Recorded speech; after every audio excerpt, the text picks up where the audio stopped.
Doctor साहब, Peshawar high court ने जो है मखसूस नशिस्तों से मुतल्लिक जो दरख्वास्तें थी उनको खारिज कर दिया और पीटीआई की जानिब से कहा जा रहा है कि इसके लिए सुप्रीम कोर्ट जाएंगे, क्या कहेंगे? बहुत सारे मामलात आने वाले दिनों में मेरे ख्याल से ऐसे हैं कि जिनके लिए तहरीक इंसाफ जो है वो रुख करेगी अदालतों का। जी। और अब अदालतों से उनको कितना रिलीफ मिलता है ये एक अलग हिस्सा है, लेकिन वो अदालतें और ट्रिब्यूनल अपनी जगह मौजूद हैं। और उसके साथ ही आज जो है वो सेनेट के इलेक्शंस भी हुए और उसमें ज़्यादा सीटें जो हैं वो पाकिस्तान पीपल्स पार्टी की हैं। फिर उसके बाद जो हैं वो मुस्लिम लीग नून की और दीगर जमातों की सीटें हैं। लेकिन इसमें जो एक अहम बात है वो ये है कि जो मखलूत हुकूमत है उसके अपने इश्यूज़ हैं और जो चेयरमैन अरसा की तकर्रुरी का नोटिफिकेशन था उस पर सिंध ने शदीद एतराज़ किया, वो वापस ले लिया। और वो हुआ क्यों था नोटिफिकेशन, ये भी एक सवाल है। उसके ऊपर सिंध ने इतराज़ किया। उसके बाद ये है कि IMF के मुतालबात सामने आए हैं कुछ, और उनमें एक बुनियादी मुतालबा जो है वो IMF का ये है कि जो फर्टिलाइज़र्स हैं, फर्टिलाइज़र प्लांट्स, उनको सस्ती गैस जो है वो फराहमी पे उन्होंने तशवीश का इज़हार किया है, वो ख़त्म करने का मुतालबा किया है। और उसने आलमी मार्केट में जो कीमतें पाकिस्तान में बढ़ रही हैं, कम्युनिटी प्राइस मुस्तहकम और पाकिस्तान में नक़द बढ़ने पर भी तशवीश का इज़हार किया। और गर्दिशी कर्जे पे उनको ब्रीफिंग दी गई है, बाकी ब्रीफिंग्स दी गई हैं, ये अभी यहाँ पे रहेंगे और आने वाले दिनों में।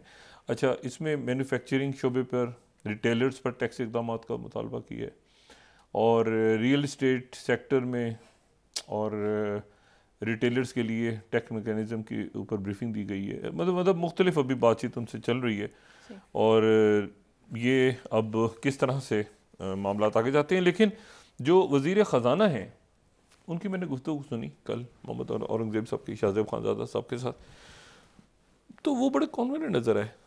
और कम से कम कोई ऐसे वज़ीर ख़ज़ाना आए हैं बड़े अरसे के बाद जो जिन्होंने अच्छा है, गलत है, बुरा है, एक बड़ा क्लियर व्यू सामने लेकर आए हैं। इससे पहले मिफ्ता इस्माइल साहब बात करते थे, लेकिन वो ज़ाहिर है कि इस बात से थोड़े से परेशान रहते थे कि उनकी मुखालफत अंदर से ही जमात के हो रही थी।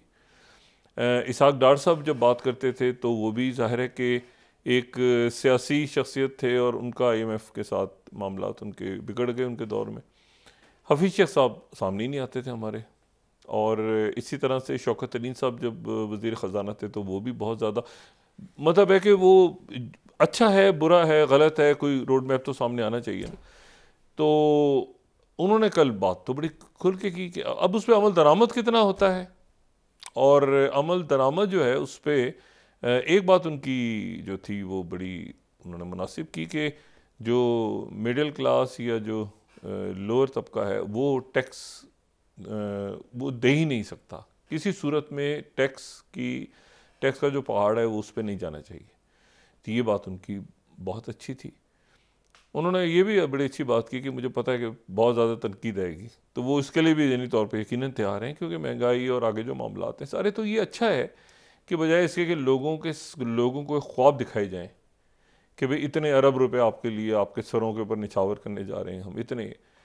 तरीका सिर्फ ये है कि जो मैं हमेशा कहता हूँ कि लोगों के लिए बड़े मसाइल हैं, बड़े प्रॉब्लम्स हैं, लेकिन इस माशी बहरान से लोग हर किस्म के मामलात से निकलने को तैयार हैं, बशर्त ये कि उनको अपने अकाबरीन जो एलीट बैठी है उनके सर पे वो भी अपने अखराजात कम करते नज़र आए। ये वो देखें कि जी उन्होंने भी अपने अखराजात कम किए हैं। कॉस्मेटिक फैसले नहीं कि जी ये ऐसे कर दिया तो यूँ नहीं, नहीं नहीं नहीं, ये लोग बड़े बाशऊर हैं। लोगों को पता होना चाहिए कि जी हकीकतन ये जो अल्ले तलल्ले चल रहे हैं ऊपर, ये ख़त्म होने चाहिए। मतलब है कि मतलब मिसाल के तौर पर कोई तनख्वाह नहीं ले रहा, भाई वो एक वक्त का खाना दावत देता है तो उसको करोड़ों का बिल आ जाता है। 400 लोगों को 500 लोगों की दावतें अफ्तारियाँ, तो ये तो ऐसे ही बातें हो रही है ना। तो वो कहाँ से पैसे आए, क्या हुआ, ये जो है ना, इसको हमने कैबिनेट छोटी है और अच्छी फाल कैबिनेट है, अभी तक जो नज़र आ रही है। और मुस्लिम लीग नून के लोग ही हैं ना, तो मुस्लिम नून में जो उनके बेहतरीन लोग थे या जो बाहर से भी आए हैं, तो वो भी मतलब अब देखना है कि चलता आगे कैसे। दूसरी जो बात है वो ये है कि सेनेट में अब यूसुफ रज़ा गिलानी साहब जो हैं वो उनका नाम ज़्यादा चल रहा है। वैसे कोई और शख्सियत भी हो सकती है सेनेट की चेयरमैन, लेकिन ये कि उनका नाम ज़्यादा चल रहा है, तो ये बात भी बड़ी इंटरेस्टिंग होगी ये कि यूसुफ रज़ा गिलानी साहब जो हैं वो कायम मकाम सदर होंगे, अगर सदर रुखसत पे गए या मुल्क से बाहर जाते हैं तो ये एक बड़ा इंटरेस्टिंग सा एक बन रहा है सिलसिला। लेकिन इसमें जो गवर्नर्स, अभी गवर्नर पंजाब ने आना है ख़ास तौर पे, देखिए गवर्नर पंजाब जितने भी नाम चल रहे हैं ना, इन्हीं में से कोई होगा, यानी नदीम अफजल चंद साहब होते हैं या कायरा साहब होते हैं।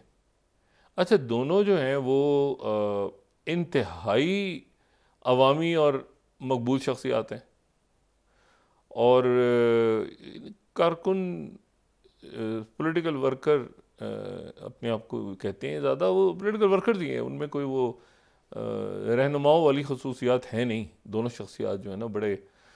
अब सवाल ये है कि कायरा साहब भी और नदीम अफजल चंद साहब भी, मखदूम महमूद साहब का नाम भी चल रहा है, लेकिन ये देखते हैं कौन जो भी बनेगा पंजाब में। पीपल्स पार्टी की जो क़यादत में से क़यादत जिसको भी डिसाइड करती है, तो फिर ये देखना है कि पंजाब में वो गवर्नर फ़ाल होगा या वज़ीर आला जो मरीम नवाज़ साहब हैं वो ज़्यादा फ़ाल होंगी, और ये भी पॉलिटिकल लोग ही होंगे ना, गवर्नर्स पॉलिटिकल शख्सियात होंगी। और ये इस वक्त जो पाकिस्तान पीपल्स पार्टी पंजाब के कायदीन हैं, पंजाब में जितने भी लोग हैं वो काफ़ी फ़ाल हैं। तो ये अब देखते हैं कि गवर्नर पंजाब कौन आते हैं, और वज़ीर आला पंजाब जो हैं वो फिर उनके साथ मतलब एक दो मतलब है कि ये नहीं कि लड़ाई होगी आपस में, लेकिन वो आप समझ लें कि जो कारकर्दगी या आवाम किस तरफ, मतलब ये अब एक पंजाब में भी मुकाबला होगा, क्योंकि पॉलिटिकल पर्सनैलिटी होगी वो भी। तो देखते हैं कि वो किस तरह से होता है। मरीम नवाज़ साहबा पंजाब में अभी तक हैं, लेकिन गवर्नर ने आना है तो फिर वो 2 जगह हो जाएंगी। अभी तक तो बलीगुर रहमान साहब ही हैं वहाँ पे, मुस्लिम नून के। तो ये चलता रहेगा सिलसिला। असल बात यह है कि अब अदालतें और मईशत के ऊपर IMF आया है, उनका डेलीगेशन, उनके साथ मेरे ख्याल से स्ट्रेट बात होगी बिल्कुल। जो वज़ीर ख़जाना है उनकी गुफ्तगू से ये तो बिल्कुल भी अंदाज़ा नहीं हुआ कि वो कोई मतलब है कि जो बात पब्लिक के सामने नहीं कर रहे वो उनके सामने करेंगे। उनकी बात मेरे ख्याल से बिल्कुल वो खुली बात ही की उन्होंने, और वो मुनासिब बात की। तो मईशत का इस्तेकाम जो है वो सियासी इस्तेकाम भी मतलब है कि ये तो चलता रहेगा ना, अदालतों में चलेगा, कुछ फ़ैसले रिवर्ट होंगे, कुछ यहाँ पे खबरें ही हैं कि कुछ सीटें दोबारा शायद उन पे काउंटिंग होने जा रही है, अहम सीटों पे मुख्तलिफ बातें चल रही हैं। लेकिन असल बातें ये है कि ये सारा सियासी अखाड़ा है, ये जो ये पावर गेम है, सियासी अखाड़ा है। लेकिन इससे इसके नतीजे में जो मजमूई मुल्क के अंदर एक यानी स्टेबिलिटी अगर आ जाए कीमतों पे, और एक सिस्टम चल पड़े सारा, और एक देखिए लॉन्ग टर्म स्ट्रेटजी एक बने कुछ मामलात पे, कुछ पे तो नहीं बन सकती, कुछ पे तो बन ही नहीं सकती ना। हर रोज़ 7 से 8, 8 से 9, 10 की तो खबरें चलती रहती हैं।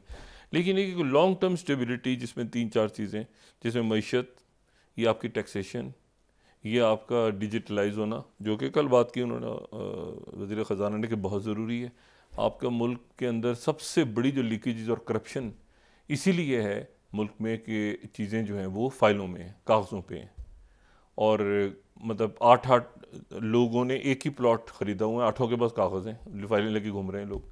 तो जब तक इस मुल्क को, पाकिस्तान को आप डिजिटलाइज नहीं करेंगे, ख़ास तौर पे अहम जो जगह हैं, आप देखें ना जैसे नादरा है, इस तरह से आप बाकी, मैं इस्लामाबाद हाई कोर्ट गया, मैं हैरान हो गया देख कि वो ये जो लगी है ना, ये जो सुप्रीम कोर्ट तो मेरा ख्याल से PTB कर रहा है, लेकिन जो बाकी जगहों पे उनका जो ये जो स्टार्ट किया है ना अदालतों ने, मेरे ख्याल से बुकला जो, और वहाँ पे हमारे मीडिया के जो दोस्त भी जा रहे हैं और साइलिन भी, तो वो बड़ा ज़बरदस्त इन्होंने सिस्टम शुरू किया है कि वो जो दूसरी जगह से मतलब कोई शख्स अपना वहाँ पे मौजूद नहीं होता, लेकिन वो वकील वहाँ से बात कर रहा होता है। तो ये बड़ा ज़बरदस्त, ये सारे अदारों में अगर होगा ना तो फिर करप्शन ख़त्म होगी बहुत हद तक, कि आप उसको डिजिटल फॉर्म लेंगे मामलात को।